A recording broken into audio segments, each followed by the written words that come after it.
Hello friends, welcome back to our channel. வாங்க இந்த வீடியோவில் முட்டை புளி குழம்பு செய்யலாம்.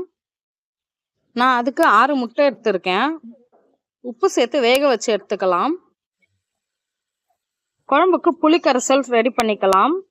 அதுக்கு ஒரு லெமன் சைஸ் புளி எடுத்து தேவையான அளவு தண்ணி ஊற்றி கரைச்சிட்டு அது கூடவே உப்பு, மஞ்சள் தூள், 2லேருந்து 3 ஸ்பூன் மிளகாய் தூள், நம்ம குழம்புக்கு காரம் எவ்வளோ தேவையோ அதுக்கு தகுந்த மாதிரி சேர்த்துக்கலாம்.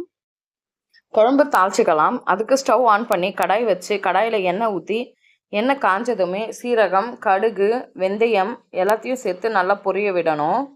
இப்போது 4 வரமிளகாய், தேவையான அளவு பூண்டு, ஒரு கத்து கறிவேப்பிலை சேர்த்து வதக்கிக்கலாம். பூண்டு எல்லாம் நல்லா வதங்கினதுமே நறுக்கி வச்ச வெங்காயத்தை சேர்த்துக்கலாம். வெங்காயம் இந்த மாதிரி நல்லா கண்ணாடி பதமாக வதங்கி வரணும். பாருங்கள், இந்த மாதிரி வதக்கிக்கலாம். புளிக்குழம்புக்கு வெங்காயம் வதங்கினாதான் டேஸ்ட்டு நல்லாயிருக்கும்.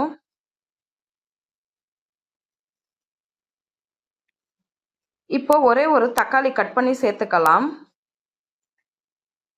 தக்காளி வதங்க கொஞ்சம் லைட்டாக உப்பு சேர்த்துக்கலாம். உப்பு தக்காளி வெங்காயத்துக்கு மட்டும் சேர்த்துக்கோங்க, ஏன்னா ஆல்ரெடி நம்ம புளி கரைசலில் சேர்த்துருக்கோம்.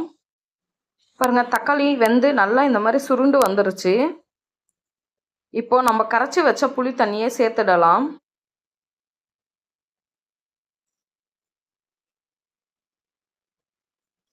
ஒரு வாட்டி கலந்து மூடி போட்டு மூடி வச்சிடலாம்.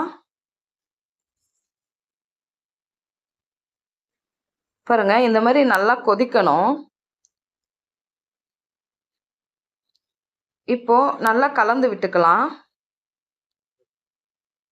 அப்பப்போ ஓப்பன் பண்ணி நல்லா கலந்து விடணும். பாருங்க, நம்ம ஊற்றின தண்ணியெல்லாம் வற்றி கொஞ்சம் நல்லா திக்காகி வரணும். இன்னும் 5லேருந்து 10 நிமிஷம் கொதிக்கணும். திருப்பியும் மூடி போட்டு கொதிக்க விடலாம்.